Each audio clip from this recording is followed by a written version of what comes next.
इसी बात पे बात याद आ गई, आपको सुनाते हैं। हिमाचल देव भूमि है। बहुत साल पहले हम सत्संग करने गए, सत्संग की वहां, तो वहां एक सज्जन मिले जो धर्मों के मुखिया होते हैं, हेड होते हैं। सत्संग उन्होंने सुनी, सुनने के बाद कहने लगे, गुरु जी 100% सच है, भगवान कुछ नहीं लेता।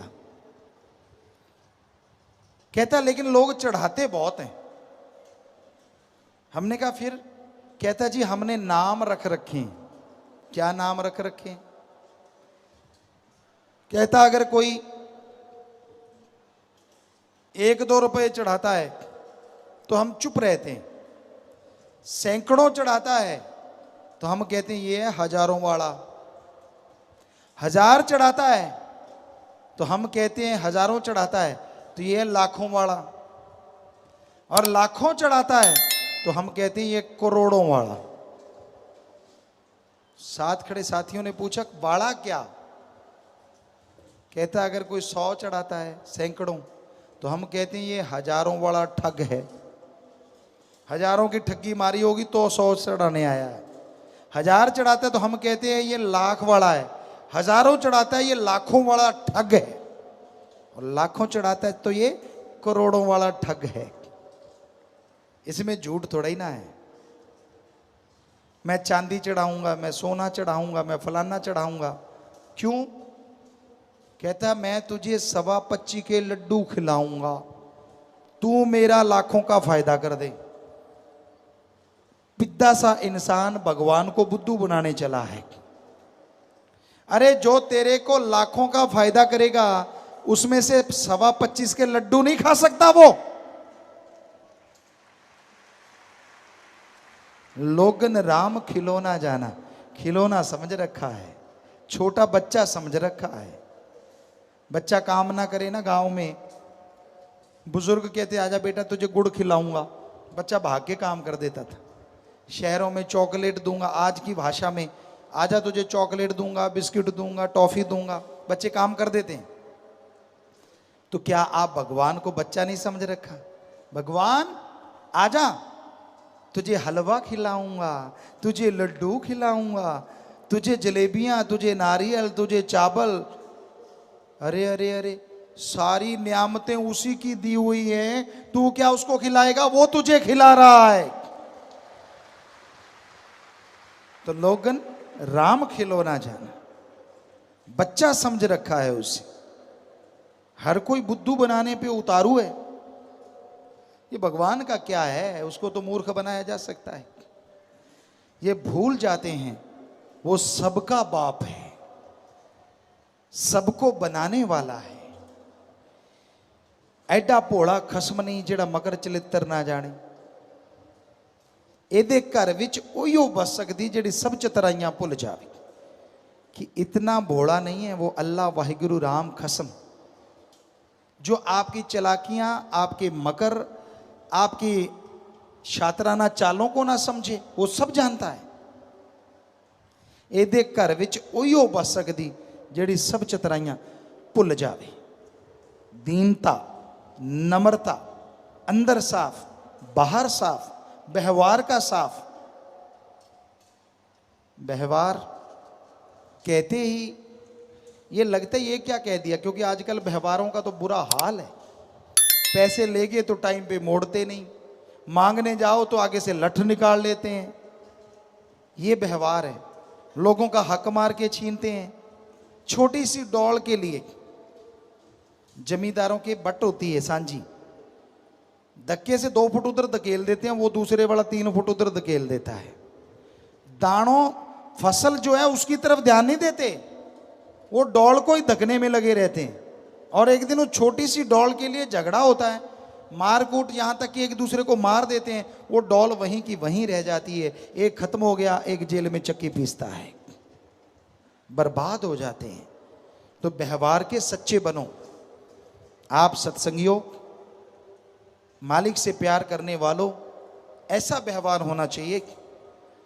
आप किसी से उधार लेते हो पैसे, आप 6 महीने में वापस कर सकते हो, टाइम 8 महीने का ले लो कि भाई साहब मैं तो 8 महीने में आपके वापस कर दूंगा।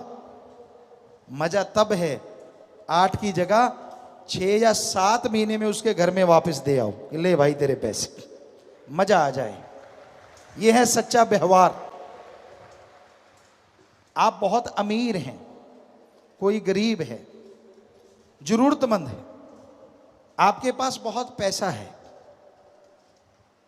आप उसको उधार देते हैं, रुपया सैकड़ा, चलो 2 रुपए सैकड़े, 1.5 रुपए सैकड़ा, जो भी आप देते हैं, उसे कहिए कि भाई ये ब्याज लगेगा, ये पैसा ले ले। और वो जब पैसा लौटाने आए, मजा तब है जब आप उसका ब्याज उसके वापस हाथ में थमा दो कि भाई तेरा काम सर गया, मेरे को ब्याज की जरूरत नहीं है, भगवान तेरा भला करे, मजा आ जाए। ये होना चाहिए सत्संगी का व्यवहार। अगर व्यवहार पूछते हो हमसे कैसा होना चाहिए, तो ऐसा होना चाहिए। पर कई तो ब्याज का ही खाते हैं। चक्कर ये है, डक्का तोड़ना नहीं, बैठे बैठे ब्याज पे दिए, जो आया खा लिया, ये दिए उधर खा लिया। तो उनके लिए 10-15% आप ब्याज ले लें, ज़्यादा नहीं। 5 रुपये सैकड़ा, 10 रुपये सैकड़ा लोगे तो भरोगे जगह जगह। ठीक है, थोड़ा ले लो अगर आप उसी की कमाई खाते हो तो व्यवहार के सच्चे बनना भी अति जरूरी है। गप आदमी बहुत मारते हैं, झूठ,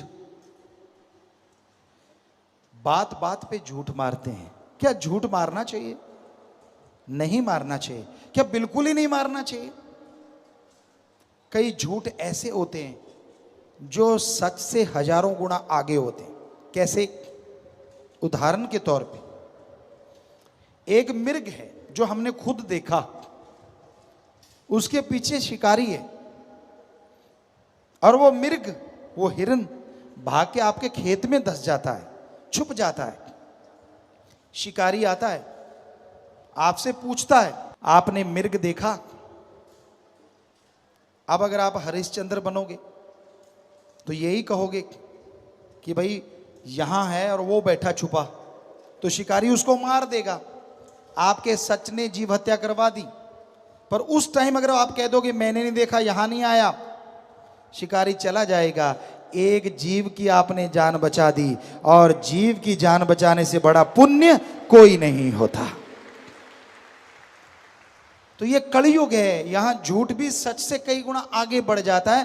पर मौके मौके की बात है, बिना वजह ही झूठ छोड़ते रहना वो 100% गलत है।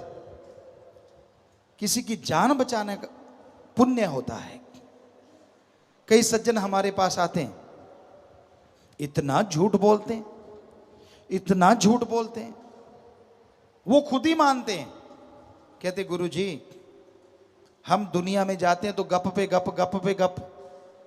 कहते जब आपके पास आते हैं 1000 बार सोच के बोलते हैं, यार कौन सा सच है जो संतों के सामने बोल दें, क्योंकि सारा दिन गप की कमाई चलती है। हमने कहा भाई हमारे सामने तो सच बोल लिया करो। तो बोलते हैं, वो बोलते हैं। कई सज्जन ऐसे होते हैं जो सच बोलते हैं, या मालिक बुलवा देते हैं। तो भाई बात वहीं पे लेके आते हैं, नाम जपा करो, तभी व्यवहार के सच्चे बनोगे, तभी आत्मिक शक्ति आएगी, और उसी आत्म बल के सहारे आप सुख में जीवन बिता पाओगे। आत्मिक शांति, आत्म बल जब होता है तो इंसान कभी दूसरे का बुरा कर ही नहीं सकता। और कोई अगर उसे बुरा बोले तो आराम से शांति से सह लेता है, दुखी होता ही नहीं। और जब सामने वाले को आप कुछ बोल रहे हैं वो दुखी नहीं हो रहा, तो जितना बोला है वो बोलने वाले के ऊपर ही लागू हो जाता है। पर ऐसा बहुत कम लोग होते हैं जो शांत रहें। आपको एक गाली दी, आप 2 जड़ देते हो। आपके एक थप्पड़ मारा, आप लट कर उठा लेते हो। तो कहां से भगवान न्याय करेंगे और कहां से भगवान कुछ खुशी देंगे? तो शांत में जीवन जीने का अलग ही मजा है। अलग ही आनंद है। पर इसके लिए सुमरन तो करना होगा, वचनों पे तो चलना होगा। जो वचन नहीं मानते, मनमता गलतियां करते रहते हैं, वो दुख भी जरूर भोगते हैं, तकलीफ भी उन्हें उठानी पड़ती है। उस समय से डरो जब वो हिसाब करेगा, क्योंकि उसका हिसाब बड़ा परफेक्ट होता है। दशमलव की भी गलती की गुंजाइश नहीं होती, जीरो भी कम ज्यादा नहीं लगने देता। इधर दशमलव लगनी है या उधर लगनी है, ये भी पूरा ध्यान रहता है। इसलिए उसका हिसाब हो, उससे पहले पहले आप राम नाम से अपना हिसाब क्लियर कर लो।